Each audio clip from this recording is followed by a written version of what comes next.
그 하트포트 제일교회를 잊을 수가 없습니다.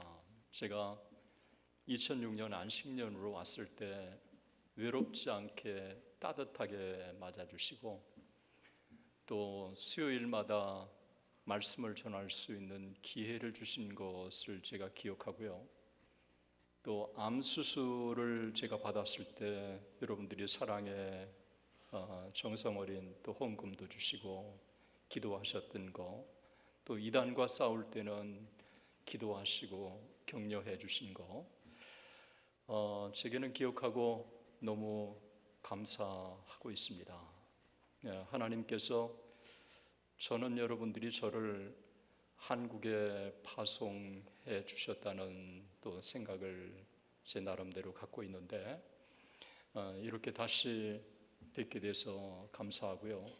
또 하나님께서 이번 동안에 말씀을 통해서 또 하나님의 하신 일들을 통해서 우리가 함께 은혜를 나누면 좋겠다는 생각을 좀 가져봅니다. 그런데 제가 여러분에게 뭐 특별히 더 나눌 수 있는 위치라고는 생각하지 않고 함께 저도 함께 은혜를 받을 사람 중에 한 사람이라고 생각하고 이번 집회 동안에 하나님께 나갔으면 좋겠습니다. 우리 기도하고 같이 말씀을 나누겠습니다.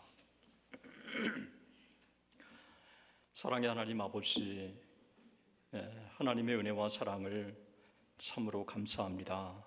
하나님께서 사랑하시는 하트포트 제일교회, 이민교회 가운데서도 참 선교하는 귀한 모범을 보여주시고 또 온 교우들이 기쁨과 또 자원하는 마음으로 선교에 헌신할 수 있도록 성령 하나님께서 지금까지 신실하게 지키시고 인도해 주신 것을 감사합니다.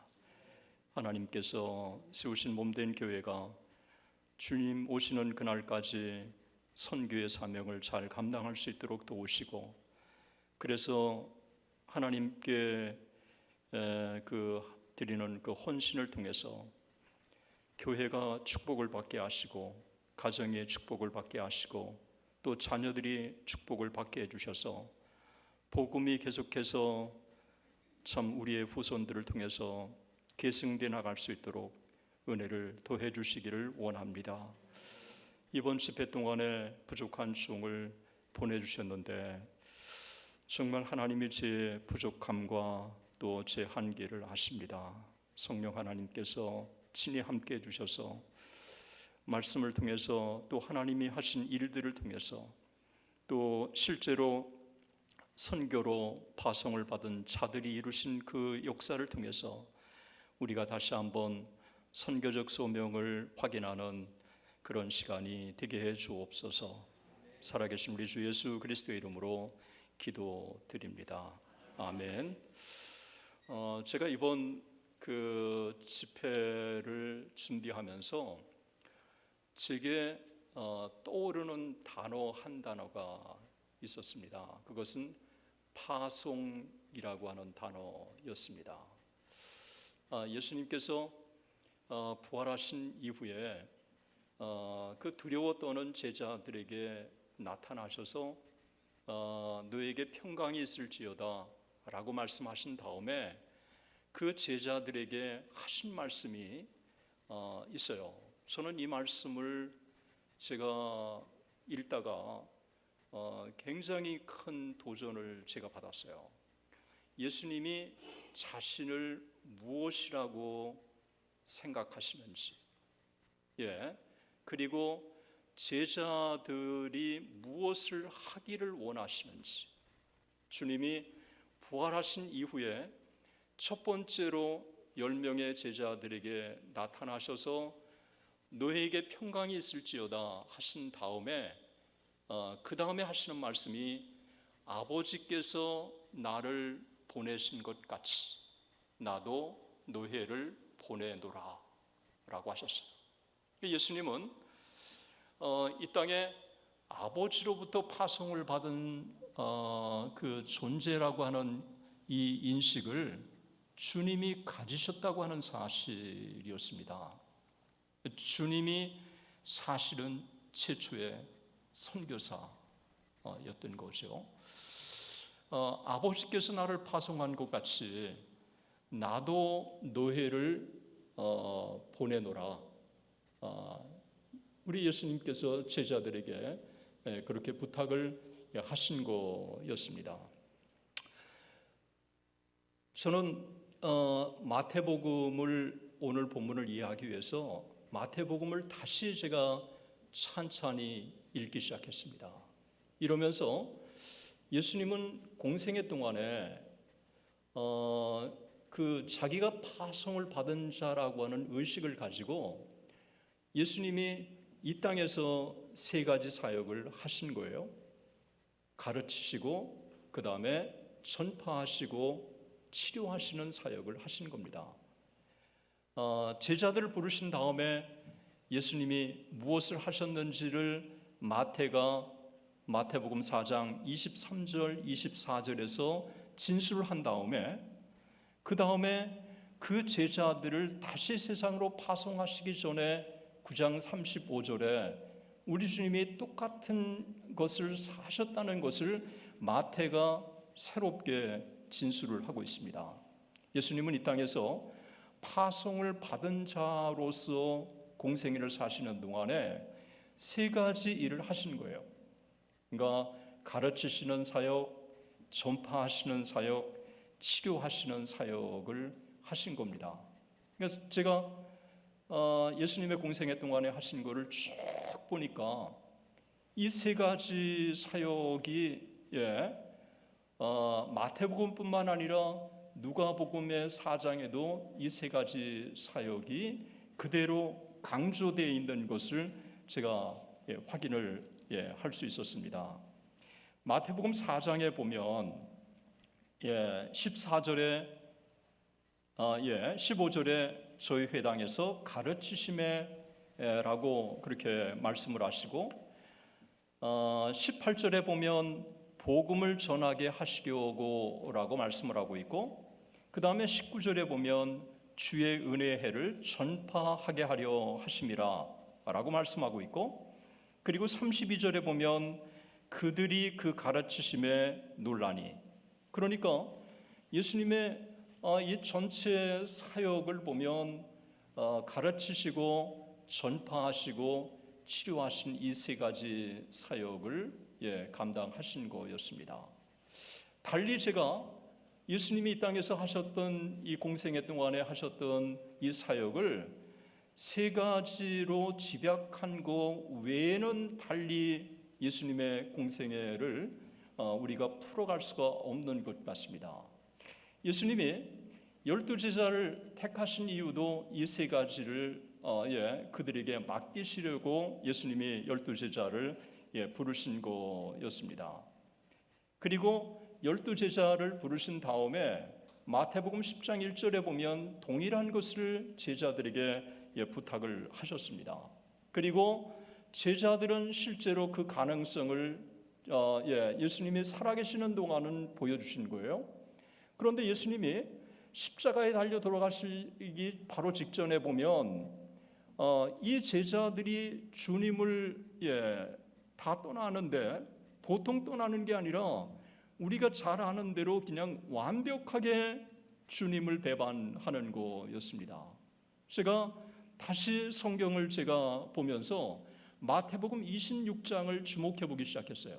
마태복음 26장에 보면 어느 정도 처절하게 제자들이 주님을 배반했는지에 대해서 이렇게 우리가 볼 수 있습니다. 그러니까 마태복음 26장 31절에 보면 주님이 이렇게 말씀하셨습니다. 오늘 밤에 너희가 다 나를 버리리라 라고 얘기를 했어요. 그런데 그 밑에 보면 33절에 보면 베드로가 이렇게 얘기합니다. 모두 주를 버릴지라도 나는 결코 버리지 않겠나이다. 그러니까 다른 제자들은 다 버릴지라도 나는 주님을 버리지 않겠다고 그렇게 이야기를 했어요. 그런데 주님이 겟세마네 동산에서 세 명을 데리고 가지 않았습니까? 베드로와 요한, 야고보. 그런데 이 세 사람은 주님이 그렇게 땀방울이 핏방울이 되도록 기도하셨을 때 이들은 쿨쿨 자고 있었어요. 거기다가 뿐만 아니라 주님이 십자가에 달려 돌아가실 때 멀리서 주님을 따랐는데 그 막상 주님이 십자가에 달려 돌아가실 때 주변의 사람들이 너도 나사렛 예수와 같이 있었던 사람이라고 얘기했을 때 이 베드로가 3번이나 부인하지 않았습니까? 그런데 흔히 3번 그냥 부인한 것으로만 알고 있는데 제가 며칠 전에 사실은 제가 깨달았어요. 제가 본문을 보니까 이 베드로가 3번 그냥 부인한 정도가 아니라 이 3번의 강도가 상당히 보통의 강도가 아니라는 거였습니다.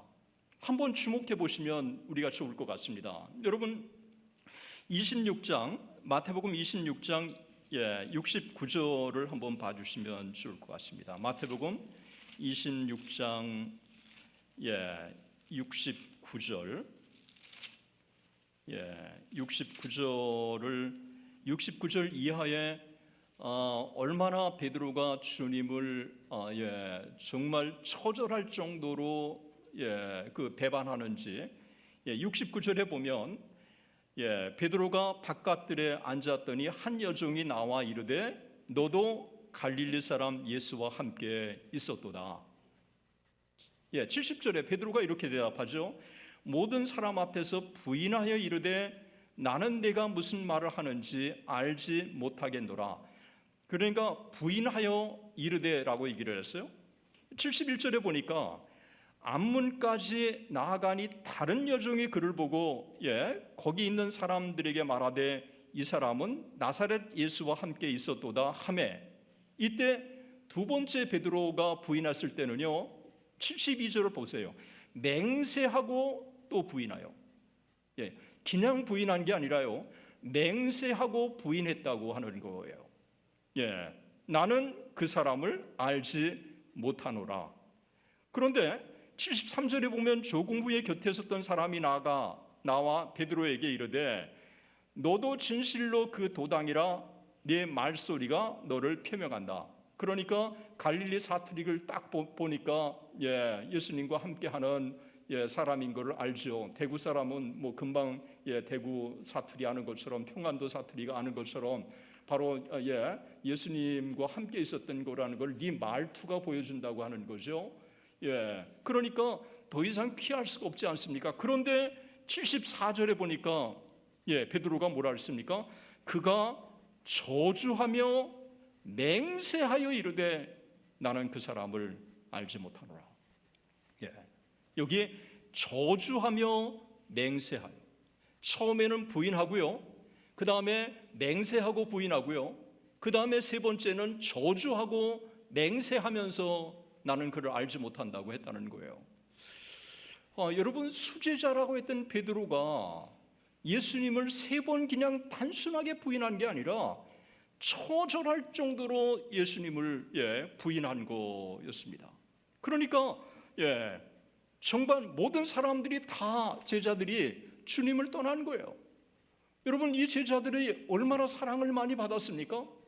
예수님이 3년 동안에 얼마나 많은 정성을 예수님이 이 제자들에게 쏟았습니까? 이 제자들은 얼마나 주님의 이적과 표적을 보았습니까? 오병이어의 표적도 보고 안심뱅이를 일으킨 사건도 보고 그 다음에 소경의 눈을 뜨는 것도 봤고 죽은 자를 일으키는 나사로의 이 사건도 목도한 사람들이에요. 그런데도 이 제자들이 다 처절할 정도로 주님을 떠난 거예요. 주님은 이 땅에 파송을 받고 오셨는데 주님은 너무너무 외로우셨다는 거예요. 겟세마네 동산에서요 주님이 뭐라고 기도하셨느냐 하면 내 마음이 매우 고민하여 죽게 되었으니 내 마음이 매우 고민하여 죽게 되었으니 여러분 예수님은 하나님이세요.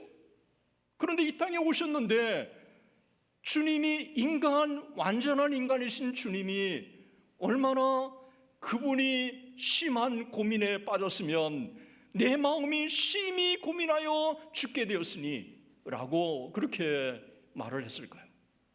그러면서 그렇게 주님이 부탁을 하셨어요. 너희는 여기 머물러 나와 함께 깨어 있으라. 내가 심히 죽게 되었는데 나와 함께 여기 머물러 깨어 있으면 좋겠다 라고 했는데 이 제자들은 쿨쿨 잠을 자고 있었던 거였습니다. 주님의 제자들은 다 떠난 거죠. 주님 혼자 남으신 거였습니다. 저는 겟세마네 동산에서 주님이 고민하셨다고 하는 이야기를 제가 새롭게 어느 날 주님이 고민하셨다고 하는 말이요, 활자가 크게 저한테 클로즈업 됐어요. 주님도 고민하셨구나. 주님에게도 고민이 있으셨구나. 저는 그 당시에 제가 학교 문제로 너무너무 고민스러워서요, 한 달 동안, 거의 2달 동안 수면제를 먹고 잠을 잤어야 됐어요.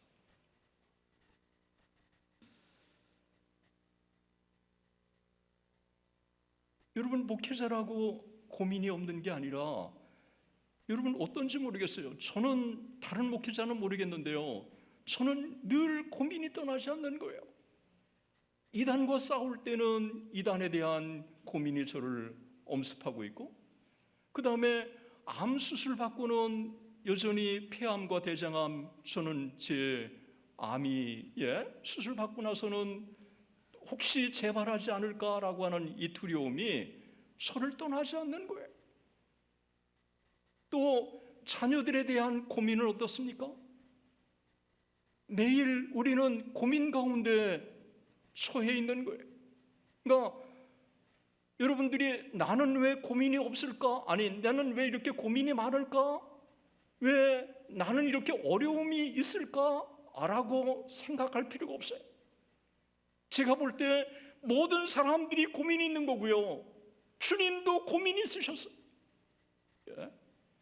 우리가 이 땅에 고민을 안고 산다고 하는 것 자체가, 여러분, 우리가 스스로를 자학할 필요도 없고요, 이 땅에 주님도 고민이 있으셨다고 하는 게 얼마나 큰 위로가 되는지, 저한테는 주님도 고민이 있으셨다고 하는 사실이 제게는 큰 격려가, 위로가 됐던 겁니다. 다 제자들이 주님을 떠났어요. 주님이 3년 동안 제자 훈련을 시켰는데요, 이 제자들이 다 떠난 거예요. 심지어 수제자라고 하는 베드로도요, 초절할 정도로 주님을 배반한 거예요. 그런데 주님은 그 제자들을 포기하지 않으셨어요. 부활하신 이후에 10명의 제자들이 있는 가운데 그들에게 나타나신 거예요. 여러분, 제자들이 유대인들을 두려워해서 문들을 닫았다고 그랬어요. 복수로 쓰였어요. 그러니까 모든 문들을 2중문, 3중문으로 닫고 자기들이 그냥 두려워 떨고 있었던 거예요. 그런데 그 기간이 오랜 기간이 지나지 않도록 안식구 첫날, 주님이 부활하신 바로 그날, 그 처절할 정도로 자기를 배반했던 그 제자들을 찾아가신 거예요. 주님을 떠나는 제자들, 그 떠나는 제자들을 포기하지 않고 찾아오시는 주님, 여러분 어땠습니까? 저는 성경을 다시 보면서 제 모습을 보는 듯했어요. 주님이 얼마나 많은 사랑을 베푸는데도 불구하고 이 하나님의 사랑에 이 응답하지 못하는 제 자신의 이 안타까운 모습을 제가 보면서, 그래도 주님이 제자들을 포기하지 않고 찾아가시고 그들을 품에 안으시고 위로해 주셨던 그 주님, 그 주님이 우리들도 찾아오시는 줄로 믿습니다. 저는 여기 우리의 희망이 있습니다. 주님의 사랑을 배반하고 초절할 정도로, 그것도 저주하면서 맹세하면서 주님을 3번이나 모른다고 부인했던 그 베드로도 여전히 찾아가신 것입니다. 가운데 서서 이르시되 너희에게 평강이 있을지어다. 왜 가운데 쓰셨을까요? 모든 제자들이 다 주님을 볼 수 있도록 가운데 쓰신 거예요. 한 사람도 그 제자들 중에서 낙오자가 되지 않기를 바라셔서 가운데 쓰신 거예요. 그 가운데 서서 누구라도 한 사람이라도 의심할까 봐 못자국을 보이시고 창자국을 보이신 거예요. 창자국을 보이시려면 어떻게 했습니까? 옷을 다 하고 창자국을, 주님은 이 수치스러운 모습도 마다하지 않고 그 제자들을 살리시기 위해서 주님은 창자국까지 보이신 거죠. 그 10명의 제자들을 포기하지 아니하시고 그들에게 찾아가셔서 아버지가 나를 보내신 것 같이 나도 너희를 보내노라. 아버지가 나를 보내신 것 같이 나도 너희를 보내노라. 여러분, 한번 이 말씀 한번 생각해 보세요. 주님은 이 땅에서요 정말 흠이 없도록 완벽하게 아버지로부터 명령받은 것을 이루어 가신 거예요.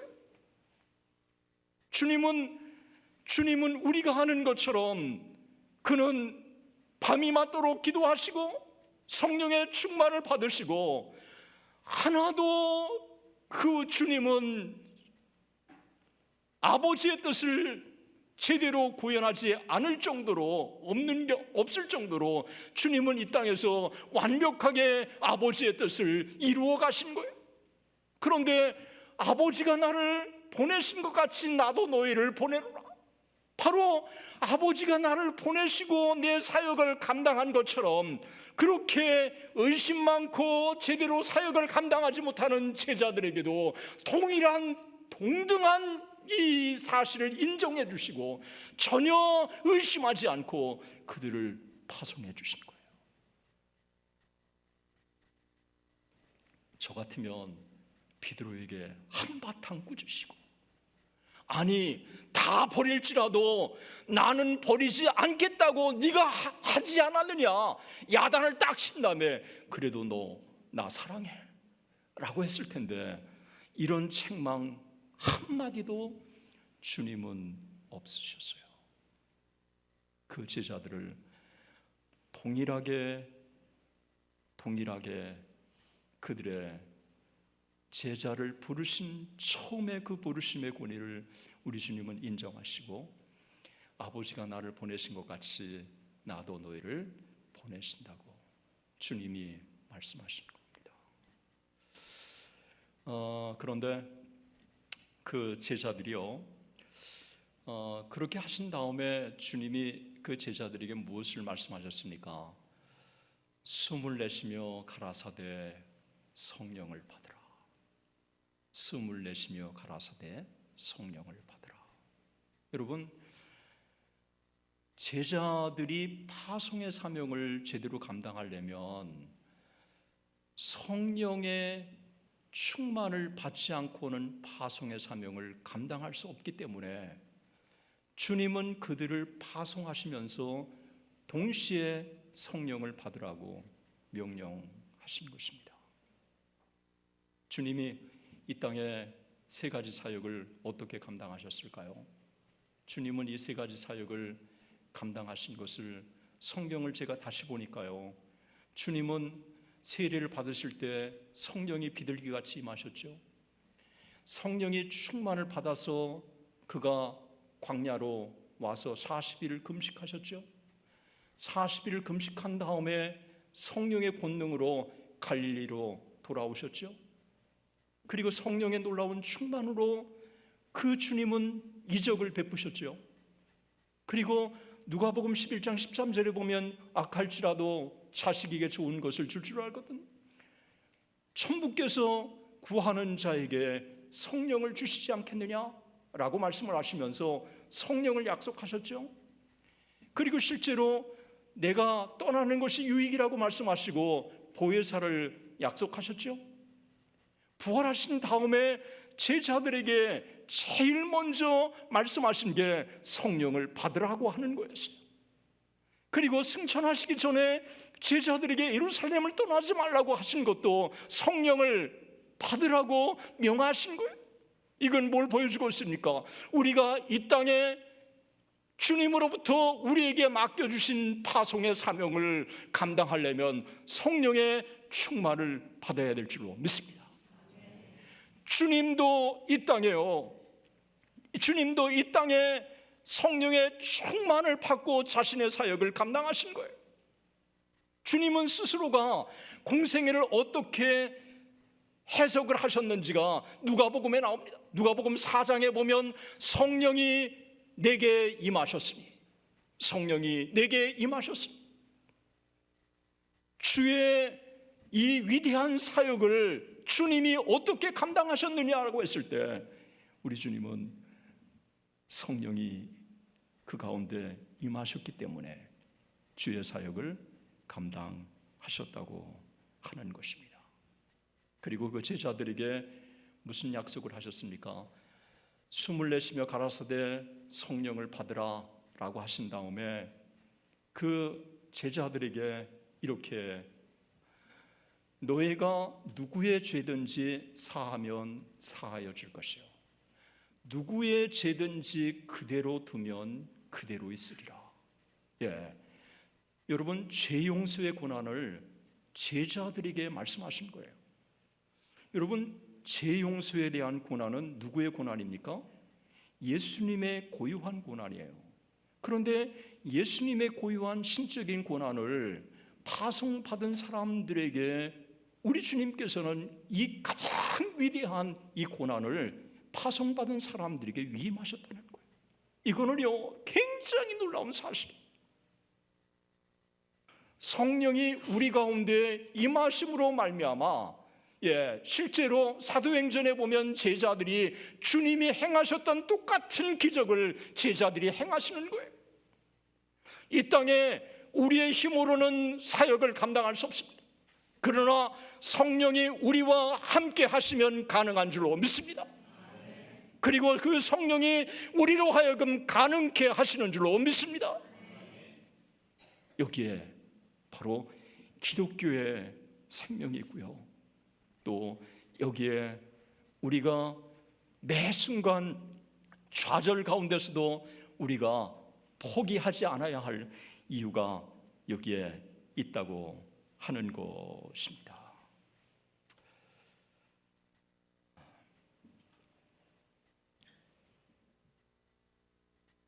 10명의 이 제자들에게 나타나셨어요. 주님이 이 사명을 하셨을 때 여러분 도마는 없었어요. 왜 도마가 없었을까요? 도마가 없었던 거는요, 성경학자들은 도마는 더 회의주의자였기 때문에 아예 주님이 십자가에 달려 돌아가신 다음에 그것을 끝이라고 생각하고 아예 10명의 무리에게도 들어가지 않았다는 거예요. 그만큼 이 도마는 의심 많은 사람이었다는 거죠. 그런데 그 도마가 얼마나 의심 많은 사람이었느냐 하면 여러분, 요한복음 20장 19절 이하에 보면 이 부분이 아주 자세히 나와 있는데요. 제자들이 도마한테 이렇게 얘기했어요. 우리가 주를 보았다라고 얘기를 하니까 이 도마가 뭐라고 얘기를 합니까? 내가 그의 손에 못자국을 보며 내 손가락을 그 못자국에 넣으며 내 손을 그 옆구리에 넣어보기 전에는 내가 믿지 않겠노라 라고 얘기를 그렇게 했습니다. 여러분, 이 도마에게요, 제자 중에 한 사람이 얘기하는 게 아니라 제자들이 얘기하는 거예요. 여러분, 제자들이 얘기했다고 그러는데 얼마 명의 10명의 그 목격자 중에서 그러면 이 10명의 사람들 중에서 몇 사람이 얘기할 것 같아요? 성경은 침묵하고 있지만 저는 10사람 다 얘기했을 거예요. 처음에 아마 요한이 먼저 우리가 주님을 보았어. 나 못 믿어. 그러니까 야고보가 아니 내가 보았다니까. 옆에 있는 베드로도 아니 우리가 보았어. 아마 10사람 다 얘기했을 거예요. 그런데 이 10사람이 다 얘기했는데도 처절할 정도로 이 베드로는 도마는 믿지 않았다고 하는 것입니다. 얼마나 회의주의자였을까요? 그런데 일주일 후 주님이 그 11명, 도마까지 있는 11명 가운데 그때도 나타나셨을 때 가운데 서서 이르시되 너희에게 평강이 있을지어다 라고 말씀을 하신 다음에 그 다음에 도마에게 이르되 네 손을 이리 내밀어 내 못자국을 보고 내 손을 이리 내밀어 내 옆구리에 넣어보라. 여러분, 이 말씀은요, 도마가 했던 말을 주님이 그대로 반복해서 하신 말씀이었어요. 그러니까 더 이상 도마가 피할 수가 없으니까 뭐라고 그랬습니까? 도마가 나의 주 나의 하나님이라고 얘기했고요. 그리고 주님이 뭐라 그랬습니까? 너는 보고 믿느냐? 보지 않고 믿는 자는 복되도다 라고 얘기를 했습니다. 저는 여기서 두 가지를 여러분들과 함께 같이 좀 나누었으면 좋겠습니다.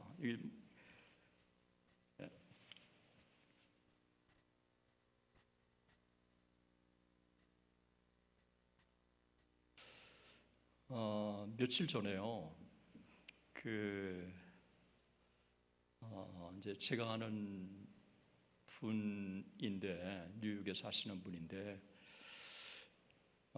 부부가 좀 상담을 하자고 왔어요. 그래서 사실은 우리 부부도 스트러글 많이 하는데 무슨 부부 상담이야? 참 하나님은 늘 그냥 곤란한 것만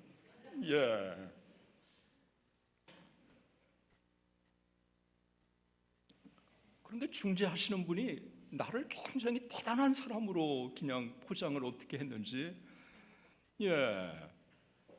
그래서 음식점에서 이제 음식을 먹는데요, 이분이 아주 진솔하게 얘기하시는 거예요. 뭐라고 얘기하시냐면 이렇게 얘기하시는 거예요.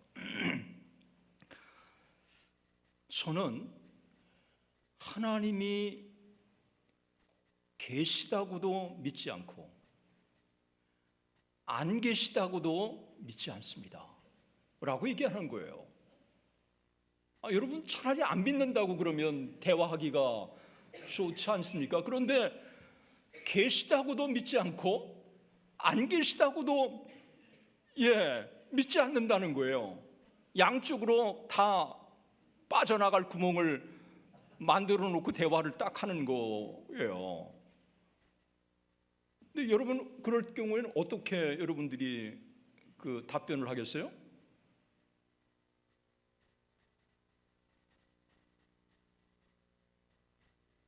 하나님이 지혜를 주셨어요.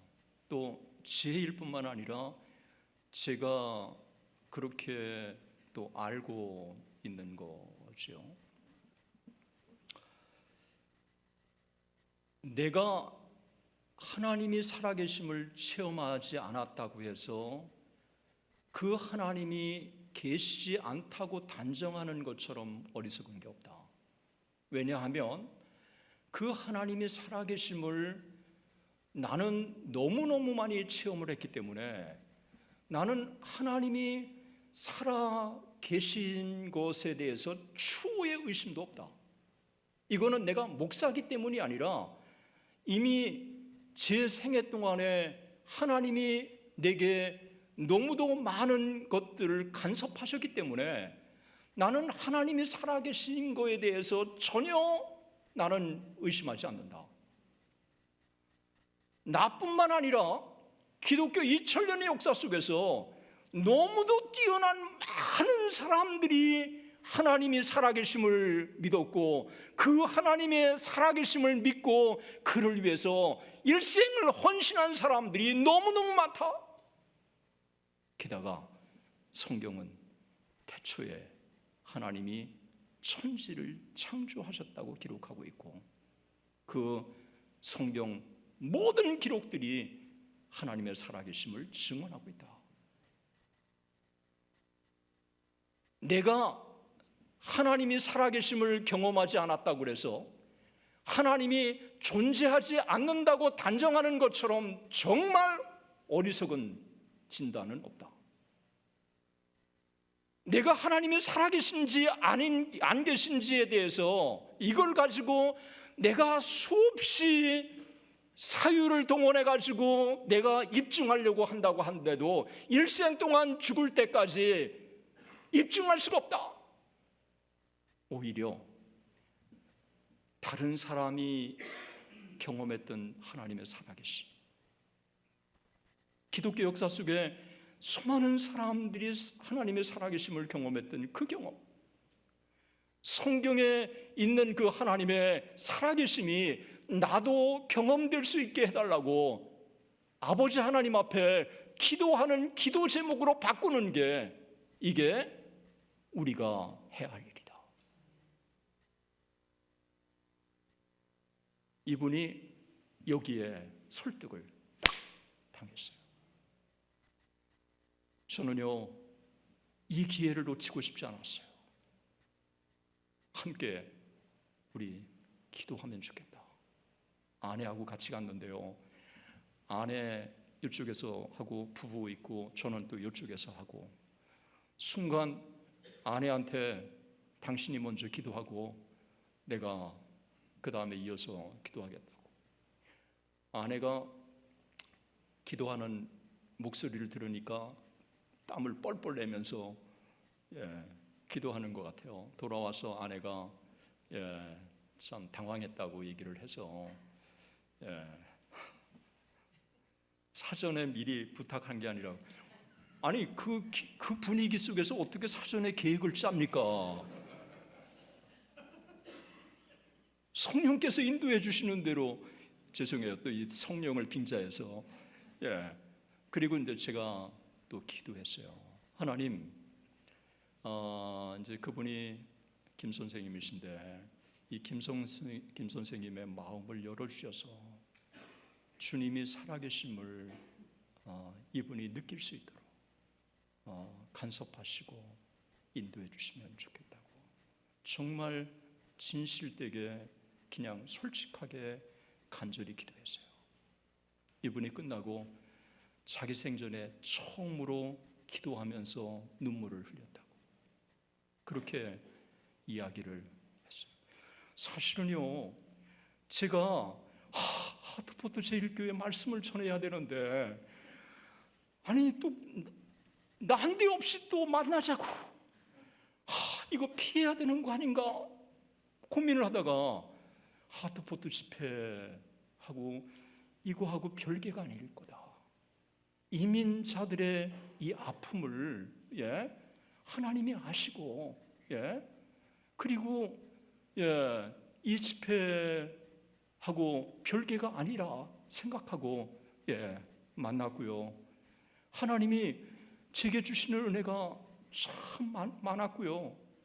또 부족한데도 제 기도를 함께 또 나누는 것들을 성령 하나님이 사용하시는 것을 보고 제가 참 격려를 많이 받았어요. 아들이 왔길래 아들한테 야, 이렇게 그냥 나올 때는 어떻게 하느냐. 그러니까 아들도 뭐 제대로 대답을 못해서 이렇게 했다고 그랬더니 아들도 격려해 주더라고요. 아빠, 그거 참 다른 사람한테도 설교 시간에 얘기해 주면 좋겠는데. 예, 그렇게 제가 격려를 받았어요. 내가 경험하지 않았다고 해서 하나님이 존재하지 않으시는 게 아니라 이미 그 하나님의 살아계심을 경험했던 수많은 사람들이 있다는 사실, 그래서 그 하나님의 살아계심을 내가 경험한 것으로 권위로 수납한다고 한다면 그 하나님의 살아계심에 대해서는 전혀 의심의 여지가 없는 것이었습니다. 이 도마도 10명의 제자들에게 나타나셔서 역사하신 그 주님을 권위로 받아들였다면, 주님이 너는 보고 믿느냐, 보지 않고 믿는 자는 복되도다 라고 주님은 하시지 않았을 거예요. 그럴지라도 그렇게 의심 많은 여러분, 그 도마를 우리 주님이 포기하시 아니하시고 그 한 사람 때문에 따로 다가가셨다고 하는 거예요. 이 도마가 어떤 고백을 합니까? 나의 주, 나의 하나님. 여러분, 예수님의 제자 중에서 나의 주라고 고백한 제자는 참으로 많습니다. 가이사라 빌립보 지방에서 베드로가 주는 그리스도시요 살아계신 하나님의 아들이라고 고백한 이 베드로의 고백도 있어요. 그러나 예수님을 하나님의 아들이라고 고백한 제자는요, 의심 많은 도마밖에 없었어요. 가장 의심 많은 도마, 그 도마가 다른 제자들도 할 수 없는 가장 위대한 신앙 고백을 할 수 있게 만들어 주시는 그분이 주님이신 줄로 믿습니다. 제가 이 말씀을 묵상하면서요, 제 진실된 고백이에요. 아마 천국에 가면 저보다 상급이 많을 사람들이 이 중에 많을 거라고 저는 의심하지 않아요. 그런데 하나님이 그 많은 상급을 제게보다 다른 사람에게 주셨다고 시기하고 싶은 마음이 전혀 제게는 없어요. 왜냐하면 이미 제게 베풀어 주신 은혜가 너무 크고요, 나 같은 죄인을 구원해 주신 구원의 은혜가 제게는 너무 감사한 거예요.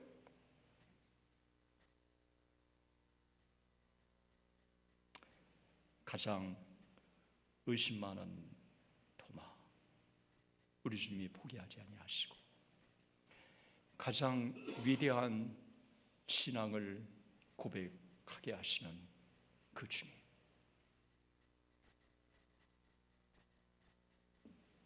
11명의 제자들 중에 한 사람도 포기하지 않으시는 주님, 끝없이 주님을 배반하지만 주님은 여전히 그들을 다가가시고 그들을 품에 안으시고 그들을 격려하시고, 그리고 그들로 하여금 위대한 사역을 비전을 가지고 꿈꿀 수 있도록 도전을 주시는 그 주님,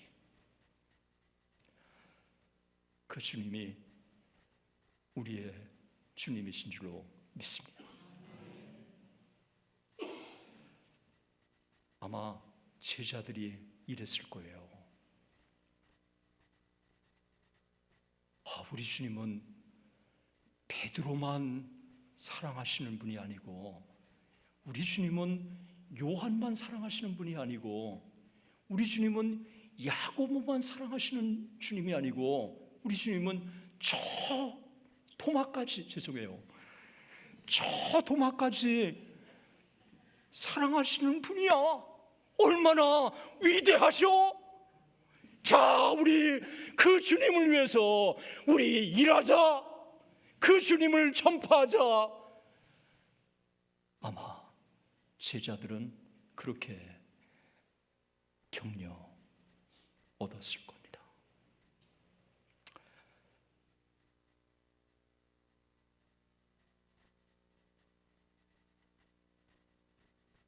이 도마가요, 그 이후에 어떻게 살았는지 성경은 자세히 기록하고 있지 않습니다. 그런데 초대교회 문헌에는요, 이 도마가 인도까지 와서 선교를 하고 인도에서 마지막에 순교해서 이 도마는 인도 선교의 아버지로 그렇게 존경을 받고 있습니다. 실제로 도마가 정말 사도들 중에서 큰 사역을 감당했다고 하는 사실을 어떻게 알 수 있느냐 하면, 여러분 누가복음에 보면 누가복음 6장에 보면 제자들의 순서가 나옵니다. 그 제자들의 순서가 누가복음 6장에 보면 베드로가 있고요, 안드레, 야고보, 그 다음에 요한, 빌립, 바돌로메, 그 다음에 마태, 도마. 이 도마가 8번째입니다. 그런데 같은 저자인 누가복음의 저자인 누가가 사도행전도 기록하지 않았습니까? 그런데 사도행전을 기록할 때는 사도행전 1장에 보면 제자들의 순서가 있는데, 제자들의 순서가 누가복음 6장의 순서하고 사도행전 1장의 순서하고 달라요. 요한이 누가복음 6장에는 4번째 랭크됐던 요한이 베드로 다음에 요한으로 2번째 랭크가 됐고요, 의심 많은 도마가 8번째에서 6번째로 순서가 바뀌었어요. 여러분, 같은 성경을 기록하면서 같은 저자가 누가복음에 있는 제자들의 순서하고 사도행전의 순서를 일부러 달리했다고 생각하지 않아요. 쓰다가 보니까 달리했다고 생각하지 않아요. 이 제자들의 순서를 달리했던 것은 분명한 의도가 있다는 거예요. 성경의 학자들은 리더십의 차이라고, 순서라고 얘기를 합니다.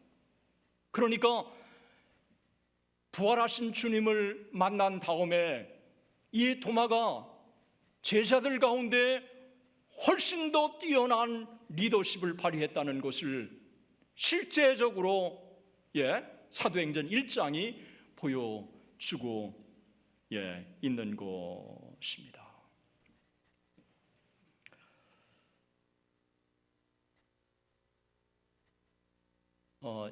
이 제자들이 성령의 충만을 실제로 받은 다음에 주님이 하셨던 3가지 사역, 가르치시고 전파하시고 치료하시는 사역을 제자들도 비로소 주님이 하셨던 것처럼 동일하게 감당을 했습니다. 그거를 사도행전이 증언해주고 있습니다. 그 제자들을 그 이전과 이후 본질적으로 차이나게 만드는 게 뭘까요? 주님을 만난 겁니다. 그리고 성령의 충만을 받은 겁니다. 사랑하는 우리 형제 자매 여러분, 여러분 이민자의 삶을 저는 자세히 잘 모르지만 여기서 안식년도 보내고 또 자주 왔다 갔다 하면서 이민자의 삶이 정말 이 고달픈 삶일 거라고 하는 생각을 제가 가져봐요. 어떻게 보면 고국에 대한 소식 때문에 참 고국이 잘 되면 그저 기쁜데, 들려오는 고국에 대한 소식이 그냥 부정적인 소식들이고, 그리고 또 미국에서 살면서 부딪히는 참 인종편견, 인종차별, 또 참 이 직업, 이런 것들이 보통 큰 게 아닐 거라고 생각해요. 그리고 한국 교회는 침체되고 있다고 하는 이야기를 여러분들이 많이 들었을 거예요. 그러나요, 우리는 어거스틴이 신의 도성에서 고백했던 것 여러분 기억하세요? 476년 로미누스 황제 때 여러분 서로마가 멸망을 당하지 않습니까? 여기에 대한 답변을 쓴 게요, 이게 신의 도성이었어요. 시비타테 데이라고 하는 게 오거스틴. 그러니까 많은 사람들이 어떻게 하나님의 도성 로마가 멸망당할 수 있겠느냐라고 하는 의문을 제기한 거예요. 여기에 대한 답변이 오거스틴이 신의 도성을 쓴 겁니다.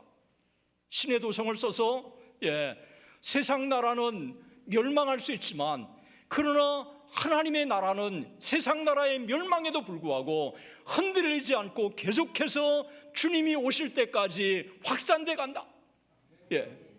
실제로 로미누스 황제 때 서로마가 멸망당하고 나서요, 바바리안족들이 복음을 받아들임으로 말미암아 하나님의 복음이 로마의 영역을 넘어서 확산돼 나갔던 거예요. 제가 통계를 보니까 1900년에 여러분 1900년에 기독교 인구가 5억 5천이었어요. 그런데 2025년 125년 이후에 기독교 인구는 27억이 될 거라고 다 예견을 하고 있습니다. 미국의 기독교가 줄어들고 있고 한국의 기독교가 줄어들고 있는 것처럼 우리가 보이지만 하나님의 복음은 계속해서 주님의 오실 때까지 확장돼 나가는 줄로 믿습니다. 그리고 한국의 2015년에 통계가 나왔잖아요. 2005년의 통계는 844만 6천 명이었어요. 그런데 2015년에 기독교의 한국의 기독교의 인구는요 967만이 됐어요. 무려 130만 명이나 증가를 한 겁니다. 우리가 볼 때는요, 어떻게 이런 일이 있을 수 있겠는지. 그러나 이 통계 같은 것들은 소위 통계청이 종교인구 통계를 한 거기 때문에 신뢰할 수 있다고 그렇게 보아지는 겁니다.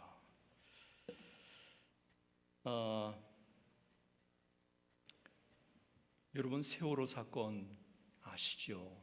세월호 사건 때문에 이단들이 위축을 당했어요.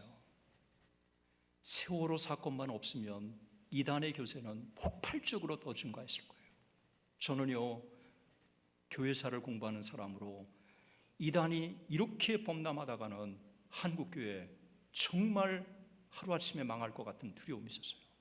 그런데 세월호 사건이 난 다음에요 일반 언론들이 이단은 안 되지, 그래서 그냥 구원파 이단 이런 것들이 언론에 다 회자돼 가지고요 믿지 않는 사람도 이단은 문제가 있다고 그렇게 한 거예요. 주명수 변호사님이 어느 날 저한테 이러더라고요. 이단의 교수들 다 한국을 떠났다고. 체포돼서 그 문책을 당할까봐 다 한국을 떠났다고 그렇게 이단들이 위축을 당한 겁니다. 신천지가 판을 치고 하나님의 여러분 교회가 안산홍 증인회가 그렇게 득세하는 것처럼 보이지만 그러나 여전히 하나님께서는 당신의 교회를 이끌어 가시고 지키시는 줄로 믿습니다. 여러분 미국의 트럼프 대통령이 들어서서요 저는 그분의 개인적인 신앙이나 가정생활 그건 잘 몰라요.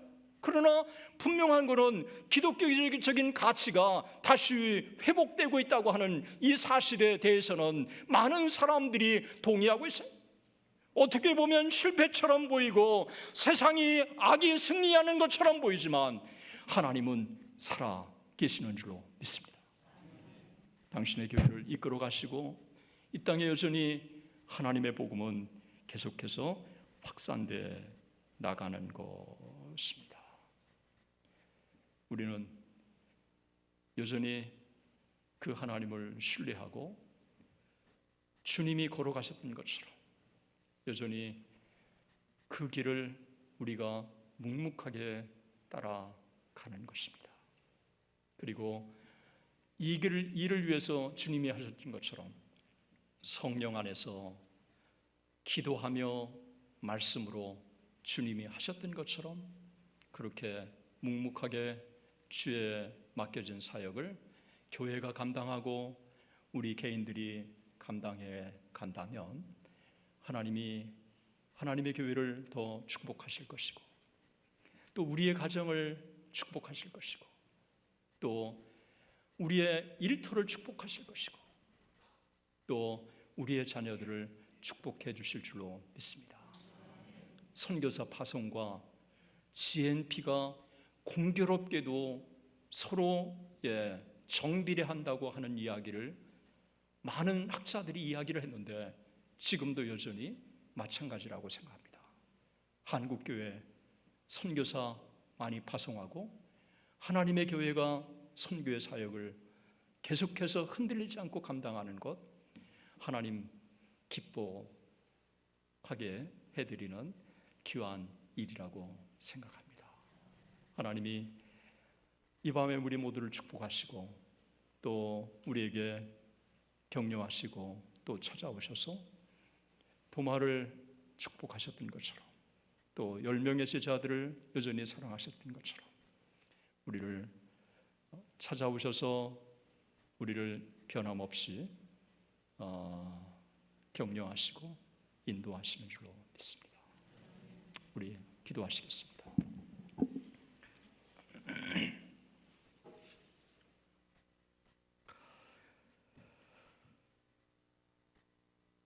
사랑하는 형제자매 여러분, 우리가 이민 생활을 하고 있고 또 이민교회를 섬기고 있지만 그러나 이곳이 주님이 함께 하시는 하나님의 임재의 현장인 줄로 믿습니다. 주님이 하셨던, 주님이 걸어가셨던 그 길을 우리도 묵묵하게 감당하며 나갈 때 하나님이 부족하지만 저희들을 통해서 또 하나님의 교회를 통해서 저의 가정들을 통해서 저의 일터를 통해서 또 저희들의 자녀들을 통해서 하나님이 영광을 받으실 줄로 믿습니다. 우리 함께 같이 이 시간에 말씀을 생각하면서 함께 같이 기도했으면 좋겠습니다. 아버지, 여전히 변함없이 제자들이 주님을 떠났지만 제자들을 찾아오셔서 그들을 세우셔서 파송하시고 하나님의 사역을 감당하게 하신 주님, 저의 교회에도 또 부족한 제게도 저의 가정에도 저의 자녀들에게도 동일한 은혜가 있게 해 주옵소서. 우리가 함께 같이 기도로 나가겠습니다.